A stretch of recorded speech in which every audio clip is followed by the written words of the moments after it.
सद्दाम मतलब जो सामना कर सके, सद्दाम मतलब जो ज़िद्दी। ये सद्दाम के शाब्दिक अर्थ है, मीनिंग है। एक मतलब है सद्दाम का ज़िद्दी, हटी, और एक है जो सामना कर सके। बगदाद से थोड़ा सा आगे एक इलाका है इराक़ में, तिक्रित। सद्दाम हुसैन की पैदाइश वहीं की थी, एक आम फैमिली में। और सद्दाम की पैदाइश से पहले ही उनके फादर की डेथ हो गई। एक बड़ा भाई था 5 साल का, उसकी भी मौत हो गई। माँ जो है बहुत ही ज़्यादा डिप्रेशन में थी और डिप्रेशन में रहने लगी। उसके बाद दूसरी शादी की। बचपन से ही सद्दाम हुसैन को उस वक्त बड़ा एक डर रहता था, और ये कि उसकी परवरिश कैसे होगी, क्या होगी। तो वो थोड़ा डिफरेंट टाइप का बचपन से ही शुरुआत में। धीरे धीरे सद्दाम हुसैन बड़ा होने के बाद पढ़ाई करने के लिए बगदाद पहुंचता है, और वहीं पे जो बाथ पार्टी, एक जो जिस पार्टी को बाद में सद्दाम हुसैन जिसके मुखिया बने, जनरल अहमद हसन अल बकर, उससे जुड़े हुए थे, जो वो भी तिक्रित के थे और सद्दाम हुसैन के दूर के रिश्तेदार थे। 1960s में, उससे पहले वहाँ पे अंग्रेज़ों का शासन था इराक़ में, लेकिन बाद में फिर वहाँ की एक राजशाही फैमिली थी जो अंग्रेज़ों के सपोर्ट से वहाँ की गवर्नमेंट चला रही थी। लेकिन फिर इराक़ में विद्रोह होता है, और विद्रोह होने के बाद उस राजशाही परिवार को हटा दिया जाता है, और जनरल अहमद हसन अल बकर जो है वो वहाँ के सत्ता पे काबिज़ होते हैं, बाथ पार्टी काबिज़ होती है। सद्दाम हुसैन नंबर 2 होते हैं। लेकिन कहते हैं कि इस सारी चीज़ें सद्दाम हुसैन ही उस वक्त सरकार चला रहे थे, तेज़ तर्रार। और चूँकि दोनों रिलेटिव भी थे और तिक्रित से भी थे। 1968 में बाथ पार्टी सत्ता में आती है। सद्दाम नंबर 2 थे उस पार्टी के, अल बकर के बाद। लेकिन कहते हैं कि अघोषित तौर पे वही एक तरह से सरकार चला रहे थे। और उस वक्त सद्दाम हुसैन, मतलब 68 और 70s की मैं बात कर रहा हूँ, अब बहुत सारे ऐसे कदम उठाए जिसको इराक़ के लोग आज भी याद करते हैं। जैसे इराक़ पूरी तरह से तेल पे डिपेंडेंट है, वहाँ तेल बहुत सारे हैं, मतलब तेल के कुएँ भरे पड़े हुए हैं। तो एक तो सद्दाम हुसैन ने उस वक्त सोवियत संघ के साथ समझौता किया था, और उस वक्त जब शीत युद्ध चल रहा था, और इस समझौते के बाद उसने तेल जो कंपनियां थी, पहले तेल किसी भी तरीके से कोई भी अपना वो उसका कुछ रूल्स रेगुलेशन था नहीं, लेकिन उसको नेशनलाइज कर दिया, राष्ट्रीयकरण कर दिया। पूरी जो वहाँ की तेल कंपनियां थीं उनको नेशनलाइज करने के बाद उसके रेट फिक्स हुए। और उससे पहले जो वेस्टर्न कंट्री थे, पश्चिमी देश, उनको बड़ा सस्ते रेट पे तेल मिला करता था। लेकिन नेशनलाइज होने के बाद फिर एक रेट फिक्स हुआ, तो उससे इराक़ को बहुत फ़ायदा हुआ, इराक़ को बहुत पैसे मिलने लगे, और देखते ही देखते फिर इराक़ बड़ा धनी अमीर हो गया। और जो उसमें फ़ायदा हुआ वो उस पैसे से फिर इराक़ में डेवलपमेंट का काम शुरू हुआ, चाहे वो स्कूल हो, कॉलेज हो, सड़क हो, बिजली हो, पानी हो, फैक्ट्रीज़ हो, इवन जो गांव में तमाम चीज़ें थी वहाँ पे भी डेवलपमेंट हुआ। और इन चीज़ों ने अचानक सद्दाम हुसैन को, जो अरब कंट्री हैं उसमें एक बड़ा अलग लाकर खड़ा कर दिया, एक बहुत बड़े लीडर के तौर पर खड़ा कर दिया।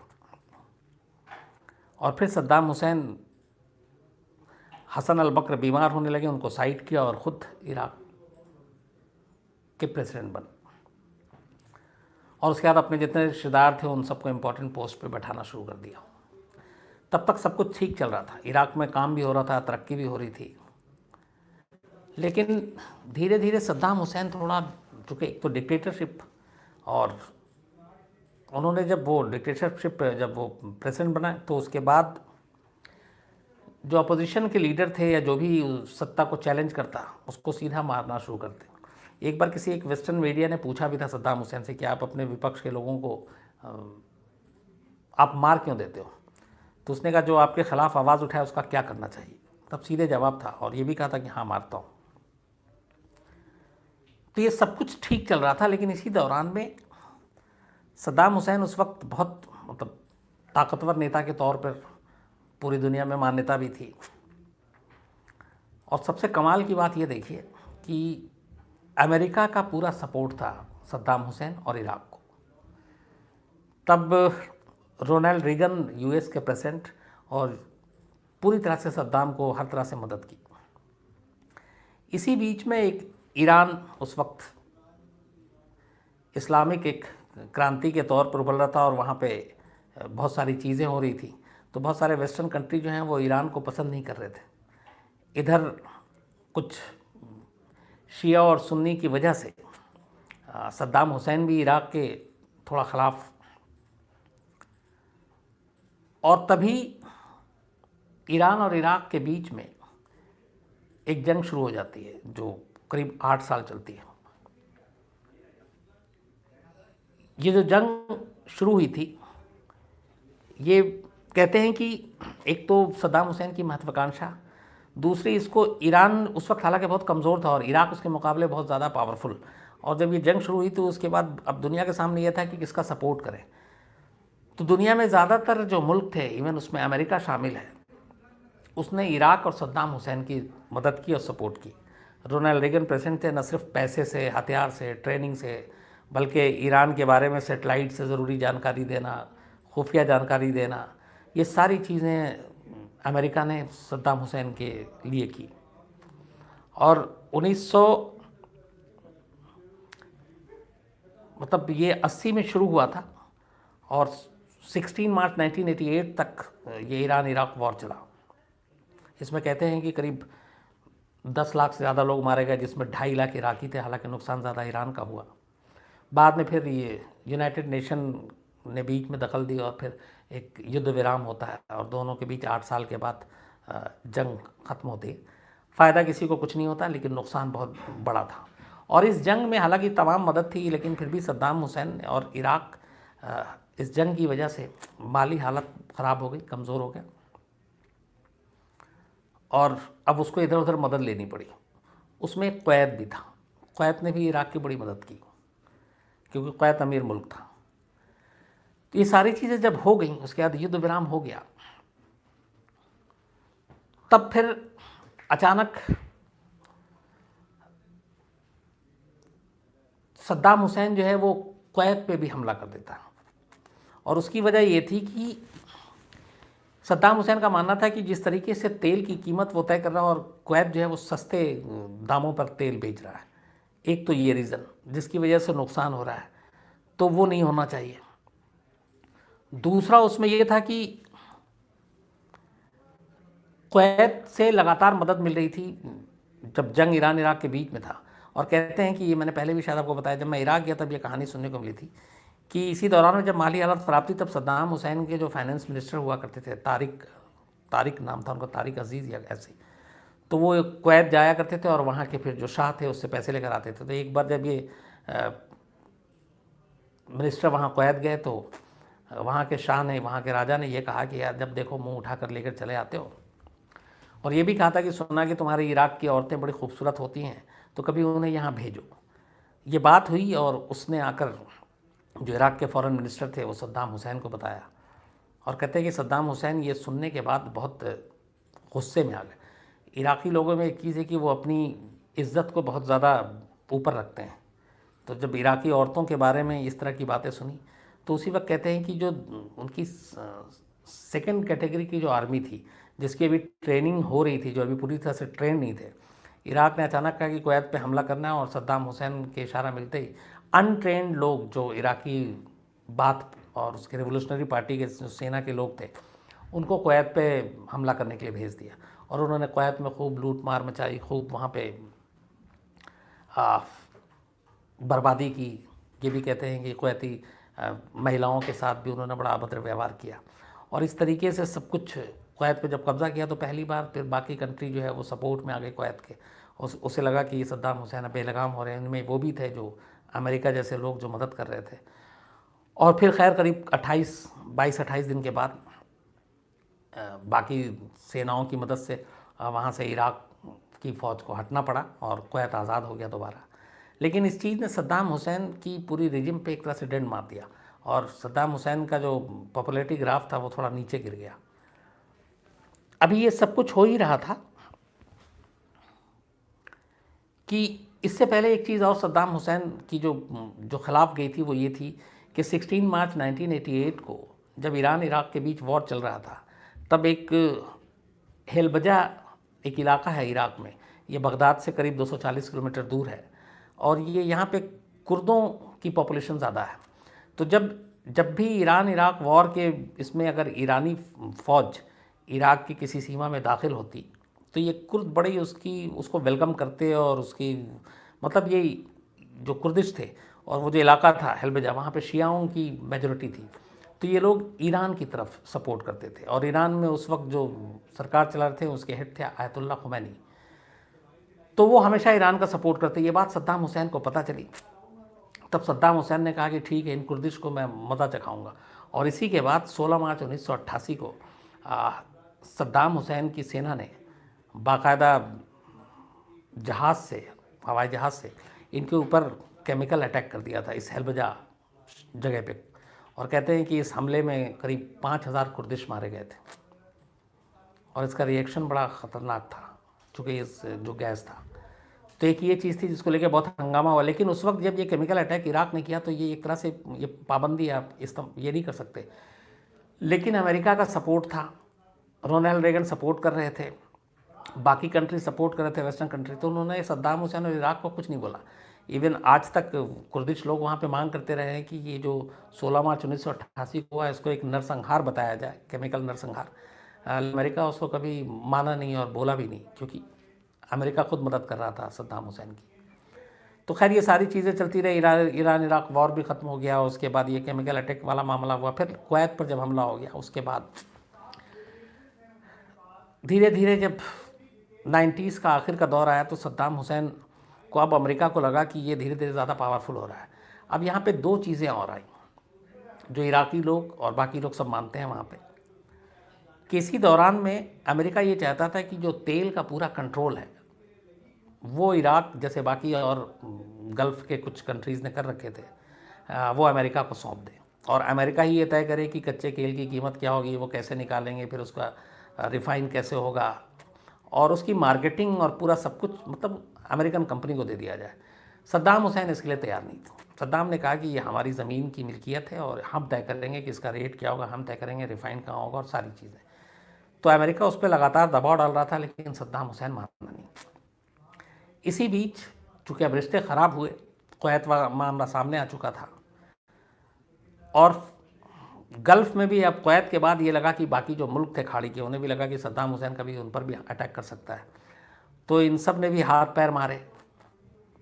तब तक अमेरिका में जॉर्ज बुश की सरकार आ गई और जॉर्ज बुश प्रेसिडेंट बने। इसी दौरान 2001 में 9/11 हो गया अटैक, तो उसको लेके अमेरिका में बड़ा गुस्सा था और लोगों में वो था कि आतंकवाद के खिलाफ लड़ाई लड़नी चाहिए। तो कहीं ना कहीं जॉर्ज बुश ने 9/11 के बाद एक भाषण दिया था और उसमें ये कहा था कि आतंकवादियों को बर्दाश्त नहीं करेंगे और वो जो चाहे वो वेपन इराक से भी हो सकता है, जा रहा हो, मिल रहा हो।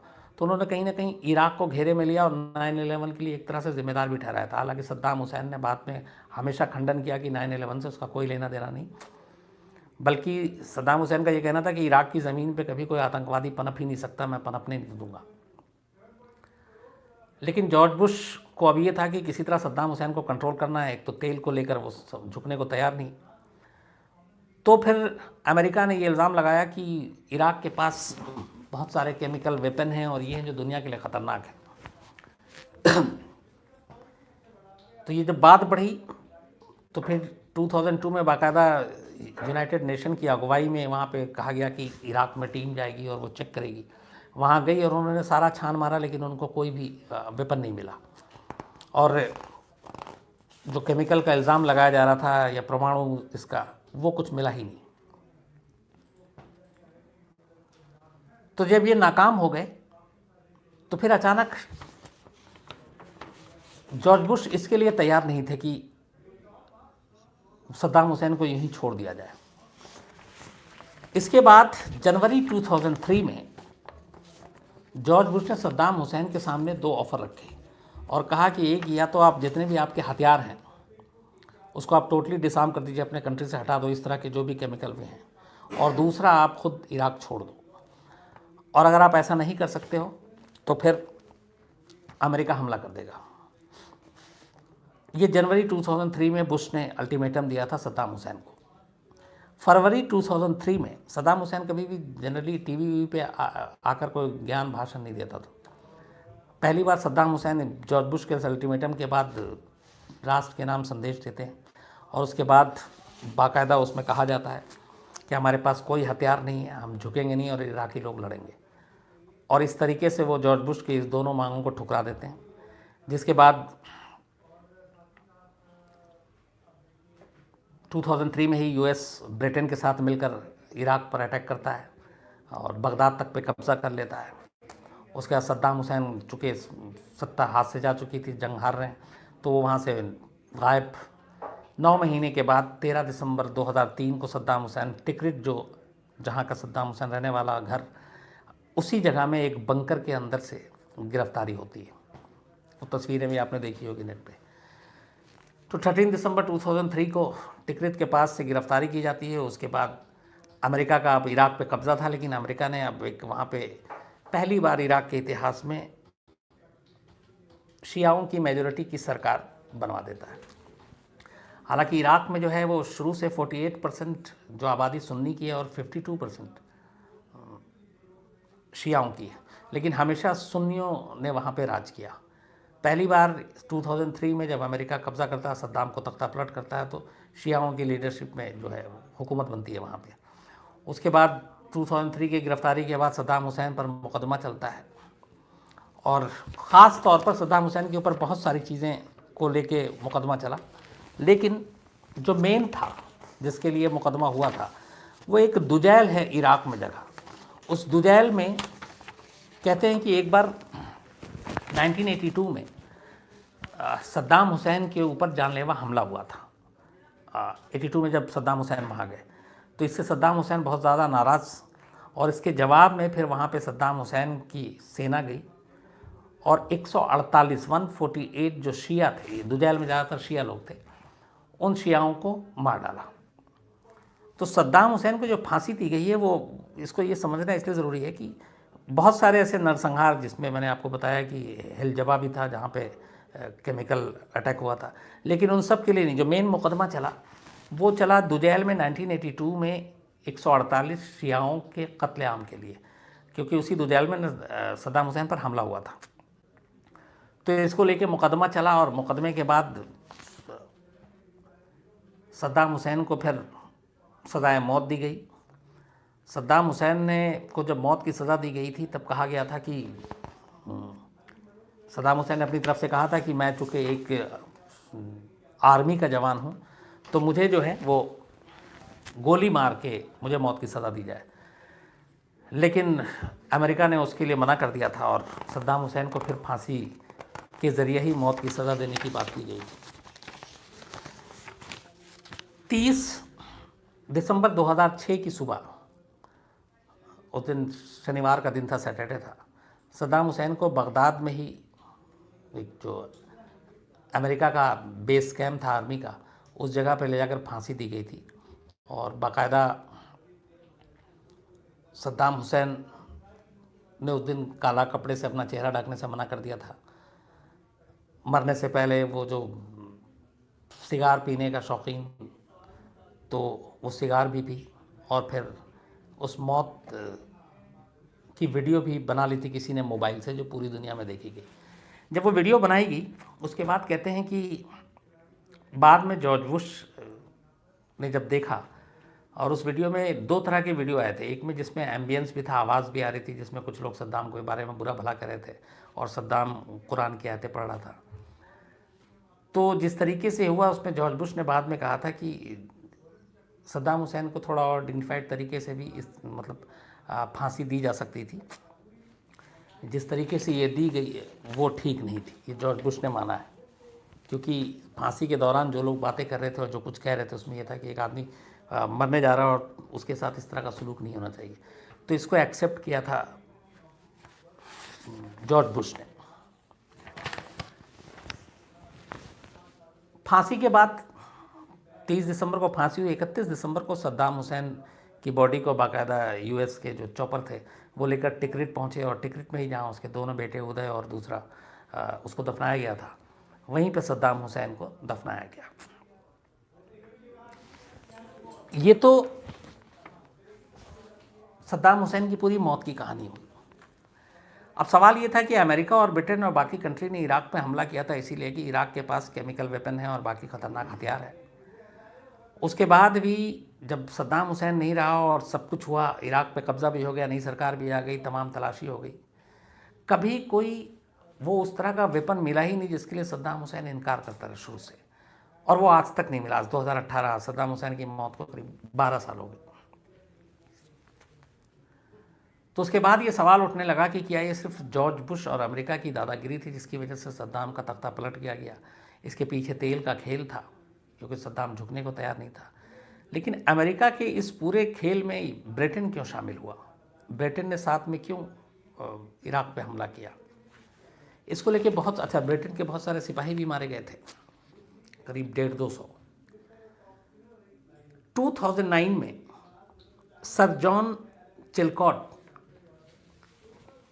जस्टिस हैं ये ब्रिटेन के, सर जॉन चिलकॉट, 2009 में इनकी अगुवाई में एक कमेटी बनाई गई ब्रिटेन में लोगों के हंगामे के बाद।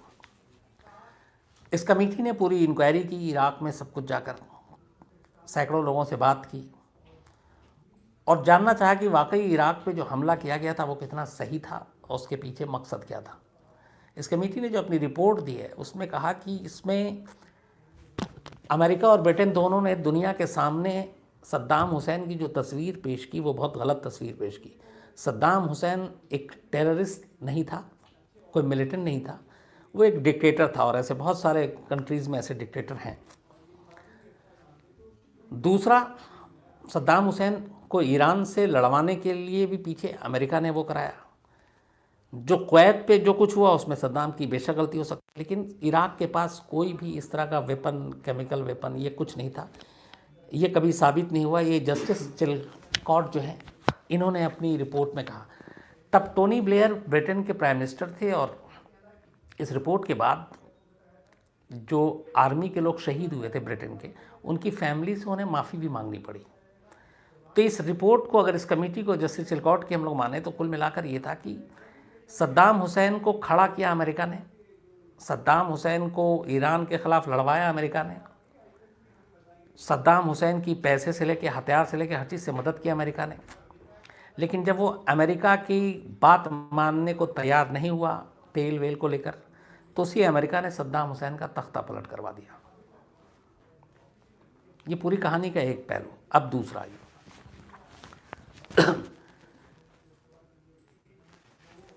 ये जो टिकरित जहाँ के सद्दाम हुसैन, वहाँ जब मैं इराक गया तो उसके पास से गुजरा लेकिन अंदर तक नहीं जा पाया जहाँ पे ये वो है, क्योंकि आर्मी वालों ने मना कर दिया था कि उस तरफ आप नहीं जाएंगे।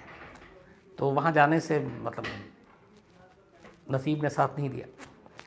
लेकिन 9-10 दिन में जितना इराक घूमा और देखा, ख़ास तौर पे मैं अगर आपको बगदाद की बात करूं, बगदाद में आज भी जितने फ्लाईओवर हैं, जितनी अच्छी सड़कें हैं, जो वहाँ की गाड़ियाँ हैं, जो वहाँ की फैक्ट्रियाँ हैं, वहाँ दोनों तरह के लोग हैं।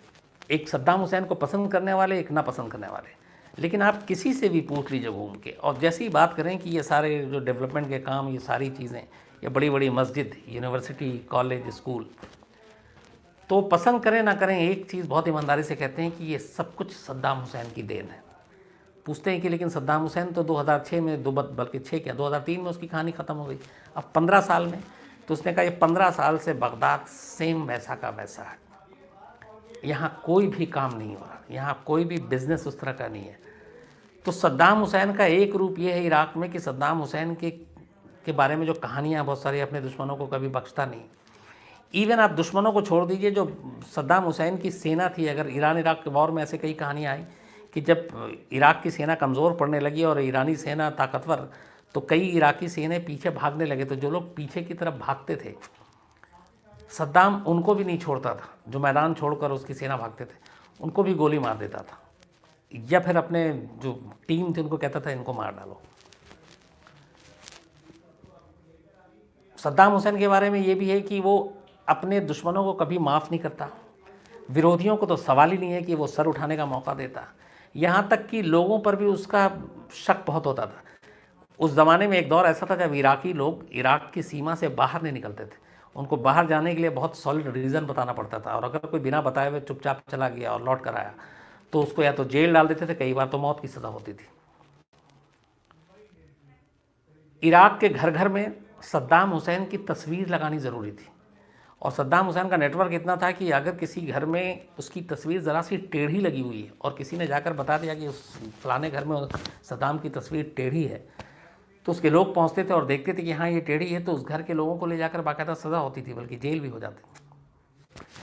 तो ये सारी चीज़ें भी थी। लेकिन दूसरी तरफ जितने डेवलपमेंट के काम हुए 70s 80s 90s में, कहते हैं कि वहाँ पे सबसे ज़्यादा लग्जरी गाड़ी और ये सारी चीज़ें लाने वाला सद्दाम हुसैन, तमाम फैक्ट्री खोलने वाला सद्दाम हुसैन, बिल्डिंगें, सड़क, पुल, डैम, ये सब बना के देने वाला सद्दाम हुसैन।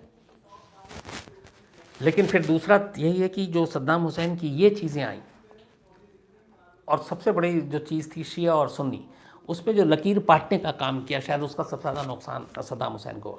अगर वो इराक़ के शिया सुन्नी को साथ लेकर चलता तो शायद सद्दाम हुसैन, जो आज जिस सद्दाम हुसैन को हम लोग याद कर रहे हैं, उससे कहीं बड़ा लीडर, कहीं बड़ा और कुछ होता। लेकिन चिलकॉट कमेटी की रिपोर्ट के हिसाब से हम माने तो सद्दाम हुसैन एक डिक्टेटर था, एक तानाशाह था, लेकिन वो कहीं से आतंकवादी नहीं था, कहीं से मिलिटेंट नहीं था। बल्कि जो डोनाल्ड ट्रंप के इलेक्शन में यूएस के किसी ने एक ये इशू भी उठा दिया था कि अमेरिका की उस वक्त ये फॉरेन पॉलिसी की गलती थी कि सद्दाम हुसैन और इराक़ पे हमला करके और उसे मार दिया। अगर सद्दाम हुसैन को न मारा जाता और सद्दाम हुसैन का इराक़ में राज रहता, तो कहते हैं कि आईएस और बगदादी का कभी जन्म ही नहीं होता, क्योंकि सद्दाम हुसैन अपनी ज़मीन पर किसी आतंकवादी को कभी बर्दाश्त नहीं करता। और ये आईएस और बगदादी 2006 जैसी सद्दाम का खात्मा होता है, फांसी होती, उसके बाद ही सर उठाता है, और धीरे धीरे अगले 5-6-7 साल में बगदादी पूरी दुनिया के लिए ख़तरा बन जाता है। आज भी बगदादी ज़िंदा है या मर गया है, इसको लेके पहेली ही है, क्योंकि अमेरिका ने आज तक कंफर्म नहीं किया कि वो मर चुका है।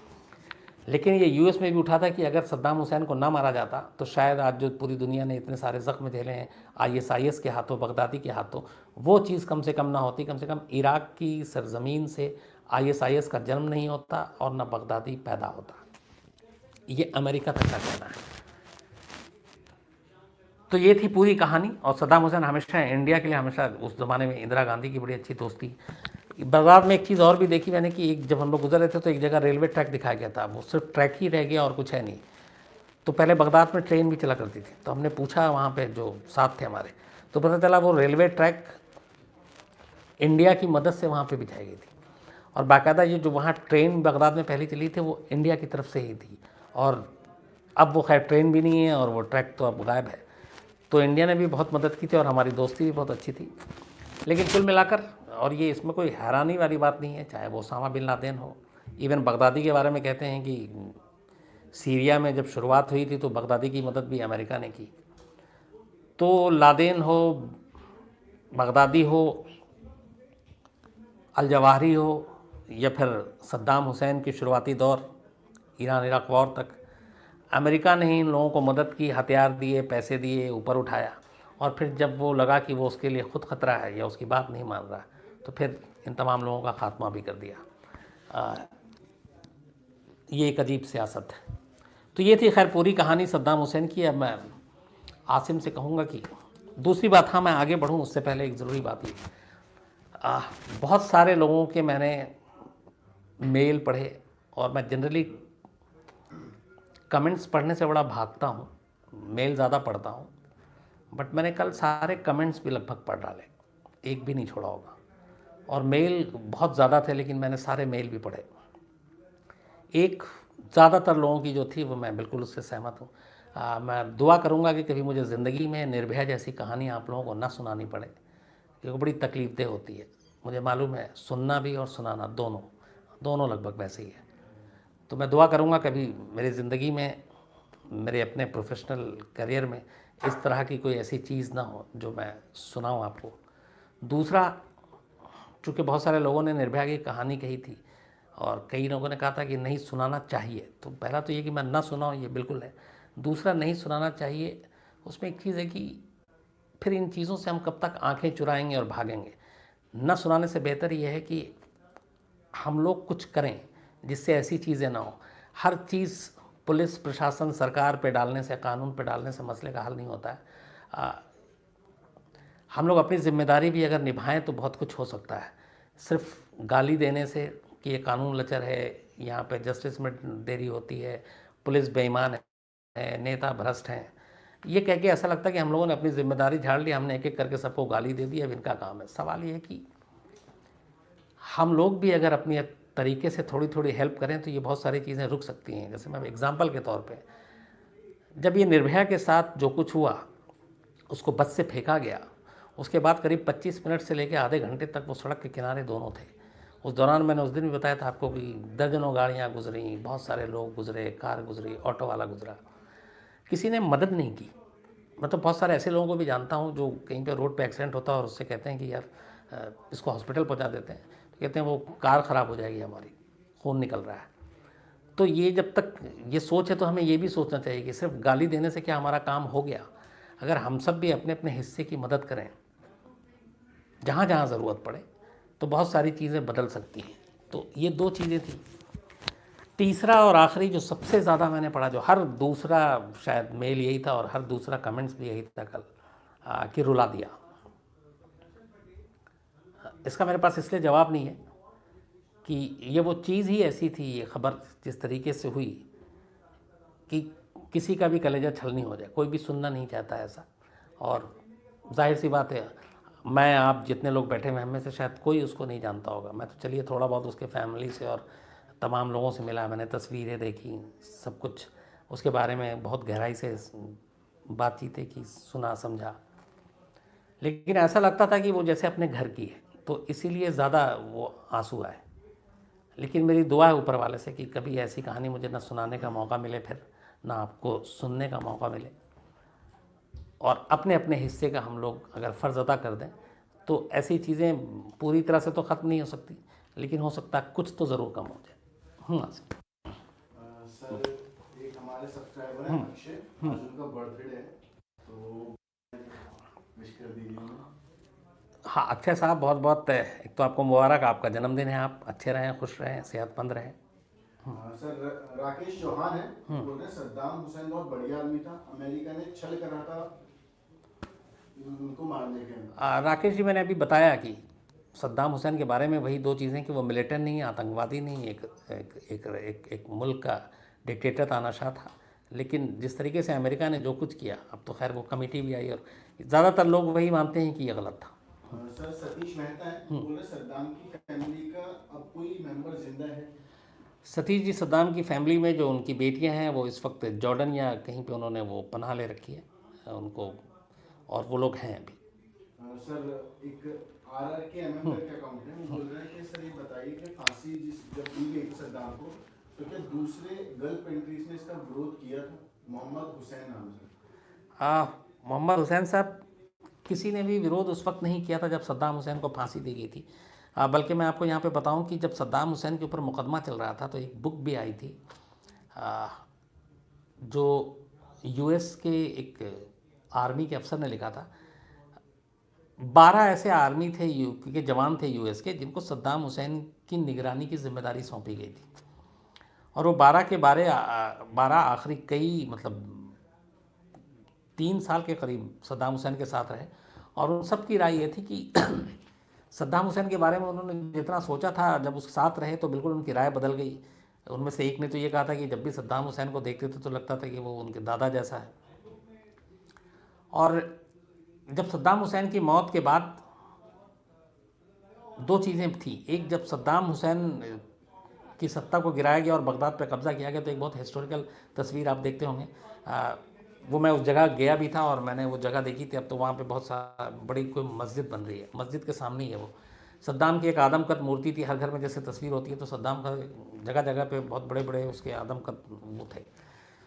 तो उसको कुछ लोगों ने गिराया था। तो वो कहते हैं कि वो थे मुट्ठी भर लोग, लेकिन अमेरिका ने उसको दिखाया था कि जैसे पूरा बगदाद जश्न मना रहा है। वो तस्वीर का एक पहलू था, इस आर्मी की किताब के हवाले से बता रहा हूँ। दूसरा ये था कि जब सद्दाम हुसैन को फांसी दी गई और उसके बाद उसकी बॉडी को बाहर ला रहे थे, तब कुछ लोगों ने उसकी बॉडी को नारे लगाए थे और कुछ लोगों ने थूकने की कोशिश की थी। तो वो भी मुट्ठी भर थे, तस्वीर लेकिन कुछ और दिखाई गई। उसका मानना था कि जो सद्दाम हुसैन का ड्यू था वो उसे मिलना चाहिए था एक कंट्री के हेड के नाते, लेकिन वो सब कुछ हुआ नहीं, और इसीलिए बाद में उसने अमेरिकन आर्मी से फिर इस्तीफ़ा भी दे दिया। मैं बुक का नाम इस वक्त मुझे याद नहीं आ रहा, लेकिन उसने ये सारी चीज़ें उसमें लिखी थी। सर हीरल राठौड़ है, वो बोल रहे हैं हर एक टेररिस्ट की मदद पहले अमेरिका करता है फिर बाद में मिटाता है, ऐसा क्यों? हीरल राठौर साहब, ये मैंने पहले भी कहा कि आपको चाहे उसामा हो, बगदादी हो, इन लोगों की मदद करता है, या फिर और भी कई देश ऐसे जिनको पहले उठाता है, ताकतवर बनाता है, फिर लड़वाता है। अमेरिका की शायद ये पॉलिसी भी है, और इसके पीछे एक कहीं ना कहीं ये भी है कि जो वेपन मार्केट है, हथियारों का बाज़ार है, वो भी चलते रहना चाहिए, और उसके लिए भी बहुत सारी चीज़ें होती हैं। जंग लड़ाई जाती है, टेरर ग्रुप पैदा किए जाते हैं, उनको खड़ा किया जाता है, क्योंकि फिर हथियार ख़रीदेगा कौन, और जो हथियार के इस बिज़नेस में है उनका धंधा कैसा चलेगा। तो ये सारी चीज़ें उसी से जुड़ी हुई हैं। सर इंडियन पुलिस क्राइम तक बोल रहा है कि सद्दाम तो सिर्फ बहाना था, दरअसल अमेरिका का तेल पर निशाना था। नहीं, ये बहुत सारे लोगों ने कहा कि तेल के लिए ही ये सब कुछ हुआ था, और उसके बाद जाहिर सी बात है पूरा कंट्रोल अमेरिका का, जो अभी बगदाद में सरकार है वो कठपुतली सरकार है, अमेरिका के इशारे पर काम करती है। और अब जो है बगदाद का जो पूरा तेल है इराक़ का, वो अमेरिका के हिसाब से उसका सब कुछ रेट भी फिक्स हो रहा है, कितना निकालना है, कितना क्या करना है, वो सब कुछ अमेरिका तय कर रहा है। सर एक आफ्ताब जी हैं, क्या उसमें वो बोल रहे हैं कि सच है कि सद्दाम के फांसी के टाइम जो उसे काला कपड़ा पहनाया नहीं गया था, उसकी बॉडी के साथ भी बाद में बर्बरता से लोगों ने पत्थर मारे गए थे? सर ये आफ्ताब जी। आफ्ताब साहब, ये सही है कि दो चीज़ें हैं फांसी के वक्त। एक तो जो 30 दिसंबर की सुबह 6 बजे के करीब फांसी दी गई थी, इस फांसी की दो तीन चीज़ें और हैं। सद्दाम हुसैन के जो वकील थे इस पूरे मामले में, उन्होंने बाद में इसका खुलासा किया था। सद्दाम हुसैन को रात को बता दी गई थी कि सुबह फांसी होनी है। कहते हैं कि सुबह सद्दाम हुसैन को एक्सरसाइज का बड़ा शौक़ था, कसरत करने का। तो उस सुबह भी एक तो वो सिगार पीने के शौकीन, सिगार पी, उसके बाद कहते हैं कि वकील को बताया था कि आज मैंने 35 मिनट एक्स्ट्रा एक्सरसाइज किया है। वो इसलिए ताकि मैं इस फांसी के फंदे को पूरी ताकत के साथ झेल सकूं, और मेरे चेहरे पे कभी कोई खौफ भी नहीं आया।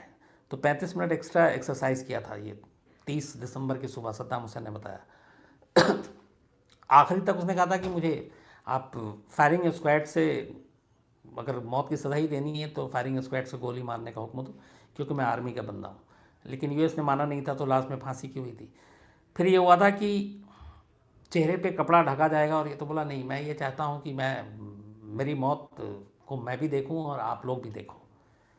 तो इसलिए वो काला कपड़ा पहनने से मना कर दिया था, और जो फेवरेट कोट था ब्लैक कोट, वो पहनकर वो फांसी के फंदे तक पहुँचे। और फिर जो वहाँ पे कुछ लोग थे वो सद्दाम हुसैन को बुरा भला कह रहे थे, लेकिन सद्दाम हुसैन लगातार जो कुछ दुआएं थी कुरान की वो कंटिन्यू पढ़ रहे हैं। सर एक आसिफ है, वो बोल रहे हैं कि वो आपका शो अपने फादर के साथ हमेशा देखते हैं। उनका सवाल है कि वो आदमी कौन था जिसने अमेरिका की हेल्प की थी सद्दाम हुसैन को पकड़ने के लिए? आसिफ साहब, जिस तिकरित के एक बंकर से सद्दाम हुसैन की गिरफ्तारी हुई थी 13 दिसंबर 2003 को, एक्चुअली 9 महीने हो गए थे अमेरिका को बगदाद पर कब्ज़ा किए हुए, और इस 9 महीने के दौरान सैकड़ों लोग यूएस के, बाकी सारे लोकल लोगों से मिलकर, सिर्फ उनका एक ही मिशन था सद्दाम हुसैन को ढूंढना, क्योंकि सद्दाम हुसैन जब तक पकड़ा नहीं जाता यूएस को ख़तरा था इराक़ में। तो बहुत सारी टीमें, बहुत सारे इनके अपने जासूस ख़ास तौर पर लोकल लोगों को पकड़ रहे थे। अब तिकरित एक ऐसी जगह थी जो सद्दाम का घर, पुश्तैनी, मतलब वहीं की पैदाइश, अल-दुआजा जगह है, वहाँ पे एक गाँव, वहाँ से, और जहाँ भी जैसे जब खबर मिलती ये लोग वहीं पहुँचते। और ये एक चीज़ यूएस को पता थी, वहाँ की जो भी फोर्स थी वहाँ पे, कि सद्दाम इराक़ छोड़कर नहीं भागा, तो वो है इराक़ में, ये कंफर्म खबर थी। तो इसलिए इराक़ के हर उन जगहों पे जहाँ सद्दाम हुसैन की उम्मीद थी, लगातार फोर्स दबिश डाल रही थी। सबसे बड़े पैमाने पर तिकरित के लोगों से पूछताछ होती थी। उसकी वजह ये थी कि तिकरित से सद्दाम हुसैन को बहुत प्यार था, और तिकरित के लोग भी सद्दाम हुसैन को बहुत मानते थे। तो यूएस फोर्स को ये था कि तिकरित के लोग कोई ना कोई क्लू ज़रूर दे सकते हैं, और इसीलिए लगातार वो बातचीत हो रही थी।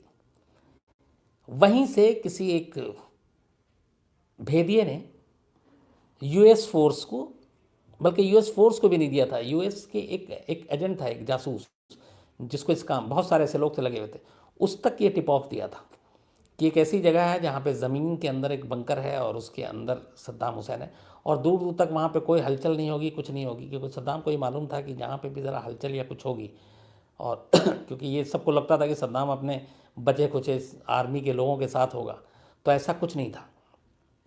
और कुछ लाख डॉलर और कुछ चीज़ें, एक ब्रीफकेस था जो मिला था उस बंकर के अंदर, और बहुत ही खामोशी के साथ वहाँ कोई हलचल नहीं होती थी।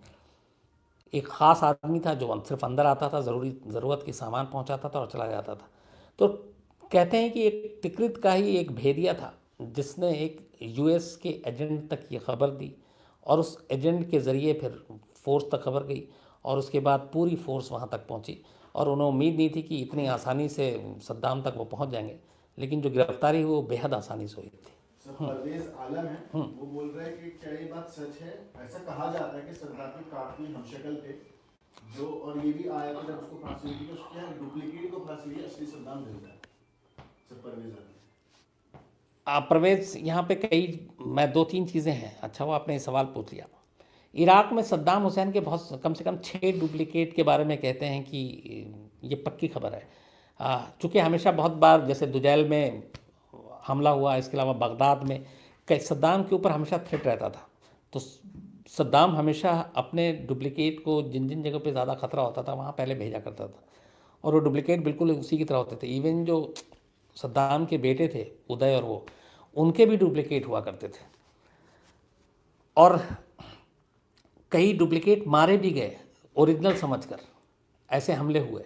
तो सद्दाम के 6 डुप्लीकेट की खबर थी। इवन जब सद्दाम को फांसी दी गई उसके बाद ये खबर आई थी कि सद्दाम किसी और मुल्क में देखा गया, और वो सद्दाम जो है, जो जिसको बंकर से पकड़ा था, वो सद्दाम नकली था, और उसको लेके फिर बहुत सारी हुई कि सद्दाम के यहाँ आँख के ऊपर एक तिल है, वो भी उसके भी था। तो बहुत सारी उस जो चेहरे की बनावट थी वो सारी, दाढ़ी से लेकर सब कुछ, लेकिन खैर बाद में वो चीज़ें फर्जी निकली। लेकिन ये फैक्ट है कि सद्दाम, उसके बेटे उदय, इन लोगों के डुप्लीकेट हुआ करते थे, और ये सिर्फ अपनी जान बचाने के लिए उस डुप्लीकेट को बाकायदा तैयार करते थे। सर, सतीश मेहता है, वो बोल रहे हैं कि सर आप वहां होकर आए हैं, तो आपको क्या लगता है कि इराक को कितना बड़ा नुकसान उठाना पड़ा सद्दाम की मौत से? सतीश जी, मैं जितने दिन रहा, जितने लोगों से बात किया, मुझे लगता है कि एक चीज़ फैक्ट है, क्योंकि मैंने शुरू में कहा था कि चाहे वो सद्दाम के चाहने वाले हों या सद्दाम के दुश्मन हों, दोनों में कॉमन चीज़ एक थी कि वो एक चीज़ आज भी मानते हैं कि सद्दाम हुसैन ने जो इराक में डेवलपमेंट का या बगदाद के लिए काम किया वो किसी और ने कभी नहीं किया, ना सद्दाम से पहले ना सद्दाम के बाद। दूसरी चीज़ ये कि एक एग्ज़ाम्पल वहाँ का दिखाया था कि जहाँ पे हमारी इंडियन एम्बेसी है बगदाद में, ग्रीन जोन के पास है ये बिल्कुल, उस एम्बेसी से करीब 500 मीटर दूर एक मस्जिद है। मैंने उसको अपने शो में भी दिखाया है, वो अंडर कंस्ट्रक्शन है। कहते हैं कि वो पूरे इराक की सबसे बड़ी मस्जिद है, और सद्दाम हुसैन ने उस मस्जिद की बुनियाद रखी थी 2001 में। आज 17 साल हो गए हैं, उसके बाद भी उस मस्जिद का काम जारी है। लेकिन किसी ने, वहाँ के एक लोकल ने, मैं उसी मस्जिद के बाहर खड़ा होकर उससे बात कर रहा था, बल्कि इंटरव्यू कर रहा था, तो उससे मैंने जब इराक और इसकी डेवलपमेंट की बात की कि बिफोर सद्दाम और आफ्टर सद्दाम, तो उसने बस एक एग्जांपल दिया था कि इस मस्जिद को आप देख लीजिए, 2001 में ये सद्दाम ने इसका किस बुनियाद रखी थी। अगर सद्दाम हुसैन ज़िंदा होते तो ये 2003-4 तक बन के तैयार हो जाता। आज, तब मैं 17 में गया था, 17 है, और बोला कि जो उस वक्त काम शुरू हुआ था उसका शायद 10% और काम हुआ होगा। तो ये एक एग्जांपल है कि वहाँ पर डेवलपमेंट का काम कैसा हो रहा है। नंबर 2, जो इराक में मौजूदा सरकार है, शिया बहुल सरकार जो है, उसके ज़्यादातर लोगों का वो जो निकाला वहाँ पे हम लोगों ने पता किया, 90% 12th पास हैं, 2-3 ग्रेजुएट हैं, और सारे के सारे पूरी तरह से करप्ट। वहाँ पे लगातार हर दिन अखबारों में भरा रहता है उनके करप्शन के इल्ज़ाम। काम वाम कोई नहीं कर रहा है, चूँकि एक तो काम करना क्या है, वो जो अमेरिका कहता है वही करना होता है, लेकिन कुल मिला के करप्शन, और बस किसी तरीके से ये एक सरकार चल रही है, और डेवलपमेंट का काम तो बिल्कुल ठप। सर, एक अविनाश कुमार है, वो बोल रहे हैं कि सर यूएस किसी भी दूसरी कंट्री के इंटरनल अफेयर्स में कैसे इंटरफेयर करता रहता है, और यूएन उन्हें रोकता क्यों नहीं? अविनाश जी, असल में ये शुरू से है कि ताकत है तो धौंस है। तो कई ऐसी चीज़ें, कई ऐसे एग्जाम्पल हैं। अब इसी इराक को ही ले लीजिए कि यूएन ने ये कहा अपने लोगों को, बाकायदा कई कंट्री के उसमें नुमाइंदे थे, भेजा और इराक में, और कहा परमिशन दो, हम तलाशी लेने आएंगे। टीम गई, पूरे इराक में चप्पा चप्पा छान मारा, कहीं से केमिकल वेपन नहीं मिला। लेकिन अमेरिका ने, जॉर्ज बुश ने नहीं मानी यूएन की इस रिपोर्ट को और कहा कि नहीं, हमें शक है कि है। और फिर 2003 में ज़बरदस्ती वहाँ पे फ़ौज भी भेज दी, फिर हमला हुआ, तख्ता पलट भी हो गया। तो ऐसा ये एक एग्जाम्पल नहीं, ऐसा कई बार हुआ है जब पूरी दुनिया एक तरफ, यूएन एक तरफ, अमेरिका ने वही किया जो उसे करना है। सर एक यशवंत सिंह है, वो बोल रहा है कि अमेरिका ने सद्दाम पर केमिकल वेपन रखने का आरोप लगाया था जो कि कभी मिले नहीं। क्या उन ना मिले, जो वेपन्स मिले ही नहीं, इसके बाद फांसी के बाद लोगों ने अमेरिका को कुछ कहा नहीं? कौन है सर ये है यशवंत सिंह। यशवंत जी, इस पे बहुत सारे, बहुत, मैंने कहा ना कि जैसे 2009 में कमेटी बनाई ब्रिटेन ने, उसमें भी अपने रिपोर्ट में कहा कि कोई केमिकल वेपन नहीं मिला। आज 18 हो गया, पिछले 12 साल में तो कभी मिला नहीं। तो इसको लेके इवन आप, हम यहाँ का छोड़िए, जो यूएस की तमाम बड़े न्यूज़पेपर हैं, चैनल हैं, उन्होंने इसके ऊपर पूरी डिटेल से रिपोर्ट दी है कि कैसे ये इस वक्त बुश एडमिनिस्ट्रेशन की फेलियर थी कि उन्होंने झूठा इल्ज़ाम लगाया और कभी भी इतने सारे खर्च किए, आर्मी भेजा, यूएस की आर्मी भी की भी काफ़ी मौत हुई थी। तो उसको भी लेके कटघरे में खड़ा किया था कि वहाँ जब इराक में ऐसा कुछ था नहीं तो ये क्यों किया गया। कई बॉलीवुड की फिल्में भी आपने देखी होंगी इस पर बनी है। तो ये एक तरह से एक ज़बरदस्ती थोपा गया जंग था, और उसकी वजह यही थी कि तेल के ऊपर कंट्रोल का मामला था, जो सद्दाम के जीते जी पॉसिबल नहीं था, और इसीलिए ये सब कुछ किया गया। सर एक राहुल जैन का पेड क्वेश्चन है, वो बोल रहे हैं कि शम्स जी, टुडे इज माय बर्थडे, वो मुंबई के रहने वाले हैं, आपका बर्थडे कब आता है? और वो हमारे रेगुलर व्यूअर्स हैं, गुजरात राइट्स की कहानी डिटेल में अगर आप सुना सकते हैं तो प्लीज़ सुनाइए। राहुल साहब, आपको बहुत बहुत जन्मदिन की मुबारक, आप हमेशा अच्छे रहें, खुश रहें। मेरा बर्थडे 3 जनवरी को आता है, ज़्यादा दिन नहीं है, लेकिन आपको बहुत बहुत, चूँकि आपका आज बर्थडे, आप अच्छे रहिए, खुश रहिए। और आपने जो स्टोरी की बात की, मैं बिल्कुल उसको जल्दी सुनाऊंगा और डिटेल में सुनाऊंगा। सर एक रिक्वेस्ट आ रही है काफ़ी लोगों की कि किम जोंग उनके ऊपर भी बताइए, क्योंकि वो भी एक बहुत बड़ा डिक्टेटर है। ये बहुत सारे रिक्वेस्ट आ रही है किम जोंग उन के बारे में। मुझे पहली बार देखिए मेरे चेहरे पे हंसी आई है। किम जोंग उन मेरा फेवरेट कैरेक्टर है। आप यकीन मानिए कि मैं किम जोंग उन पे बिना कुछ पढ़े लिखे नॉन स्टॉप 10-12 घंटे बोल सकता हूँ।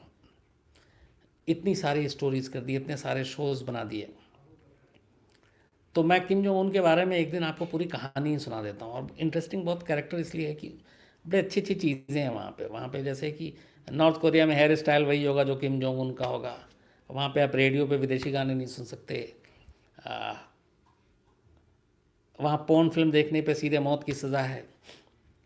इसके अलावा जो पूरी फैमिली की कहानी है वो बहुत इंटरेस्टिंग है। तो मैं एक दिन आपको किम जोंग उन की पूरी कहानी सुनाता हूँ।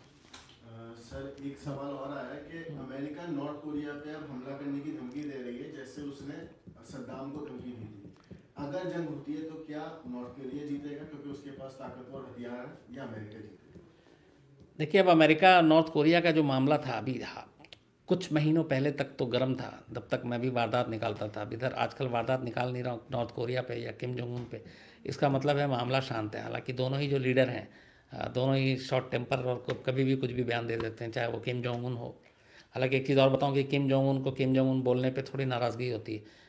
पूरा जो नाम है वो कहते हैं मार्शल किम जोंग उन। तो मार्शल किम जोंग उनकी तरफ से एक हम लोगों को नोटिस भी आया वारदात के एक शो पे। जवाब भी भेज दिया था हम लोगों ने नॉर्थ कोरिया एम्बेसी को।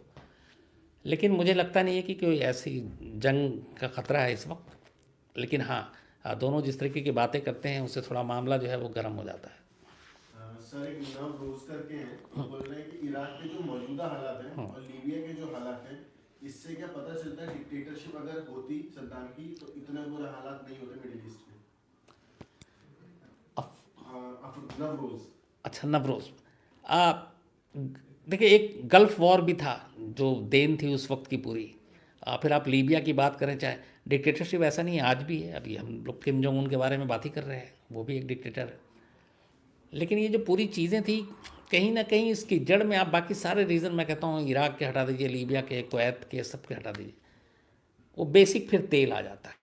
और उस तेल के लिए बहुत कुछ हुआ और शायद आगे भी हो।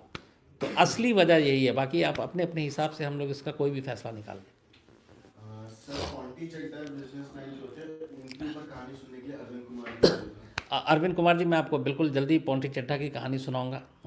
बड़ी वो भी दर्दनाक कहानी है। अरबों खरबों रुपए की पूरा साम्राज्य और एक छोटी सी प्रॉपर्टी के लिए, एक फार्म हाउस के लिए कैसे भाई भाई की जान ले लेता है, वो पूरी कहानी है, वो मैं आपको जल्दी सुनाऊंगा। सर एक फैक्ट प्लस है, वो बोल रहे हैं सर क्या अब इराक के लोग अपनी गलती का एहसास करते हैं कि अगर सद्दाम को हम नहीं करते तो इतना बुरा हालत नहीं होता? इराक के लोगों को गलती का एहसास कुछ हद तक मैं कहूँ इस ISIS की वजह से भी ज़्यादा है। उनको लगता है कि चूँकि वहाँ एक और चीज़ है कि इराक में अब तो खैर बगदादी का थोड़ा दबदबा कम हो गया है, लेकिन मैं लास्ट 16-17 तक बात करूँ, 2013 से 4-5 साल तक, तो जो बगदादी का वहाँ पे उत्थान हुआ, बगदादी ने जिस तरीके से जगह जगह पे, चाहे वो मोसूल हो, इवन इदलीब और बाकी जो जगह हैं जहाँ पे उसने कब्ज़ा किया और लोगों को भी मारा, तो ये लगता था कि अगर सद्दाम हुसैन होता तो शायद ये जुल्म ना होता और इस तरीके से बगदादी सर ना उठाता। Sir Gaddafi, Kim Jong Un और सद्दाम तीनों डिक्टेटर हैं, इन तीनों में एक चीज क्या है और तीनों की अलग अलग खूबियां क्या? गद्दाफ़ी, किम जोंग उन और सद्दाम, इन सर ये रितेश कौशिक। रितेश कौशिक साहब, सवाल आपने करके मुझे थोड़ी सी मुश्किल में डाला है कि इन तीनों में एक कॉमन चीज़ क्या है। कॉमन चीज़ तो ये है कि तीनों डिक्टेटर हैं। बड़ा आसान जवाब है मेरे लिए। और तीनों की खूबी पूछा है ना। सर सद्दाम हुसैन ने इराक को, जो पूरी गल्फ़ की कंट्री है बाकी, उन सब के अपने दौर में ऊपर ला दिया था। बाकी सबको लगता था कि ये यार कमाल कर रहा है, ये इतना ज़्यादा डेवलप हो गया, और तो ये खासियत थी। किम जोंग उन एक साउथ कोरिया से अलग होने के बाद, साउथ कोरिया बहुत डेवलप कर गया। नॉर्थ कोरिया में बेरोज़गारी से लेके सब कुछ है, वहाँ तो ये भी है कि बच्चे घास खाने को मजबूर हैं, क्योंकि किम जोंग उनको है वो बम से इतना प्यार है कि उसने रोटी और ये सारी चीज़ें नज़रअंदाज कर दी। लेकिन उसने अपनी हरकतों से दुनिया के जो सबसे ताकतवर जो अमेरिका प्रेसिडेंट, उसको भी उसकी बातों का जवाब देने के लिए मजबूर कर दिया। तो ये हो सकता है। कर्नल गद्दाफ़ी की इमेज इन दोनों से मैं थोड़ी सी अलग मानता हूँ, और गद्दाफ़ी को लेके शुरुआती दौर था, क्योंकि जिस तरीके से वो सत्ता में कर्नल गद्दाफ़ी आए, तो उसको लेके उस वक्त बड़ा लोगों में, वहाँ के अपने लोगों में इमेज बहुत अच्छी थी। लेकिन बाद में धीरे कर्नल गद्दाफ़ी की जब उनकी कहानी आने लगी और फिर लोगों में ही विरोध आया, तो उसके बाद वो जाहिर सी बात है जो कुछ हुआ। लेकिन शुरुआती दौर में कर्नल गद्दाफ़ी और गद्दाफ़ी के कामों को लोगों ने काफ़ी सराहा पहले फेज़ में, आगे बदल गया था सब। तो वक्त हो गया है अब, और काफ़ी बातचीत भी हो गई। कल आपसे फिर मुलाकात होगी, और आप लोग अपने इसी तरह से सुझाव, शिकायतें, तारीफ़ें सब भेजते रहें। मैं पढ़ता रहता हूँ, कुछ लोगों को जवाब भी देता रहता हूँ। कल मुलाकात होगी आपसे रात 9 बजे। तब तक के लिए आप लोग अपना ख्याल रखें और यूं ही क्राइम तक की कहानियाँ सुनते रहें। Thank you.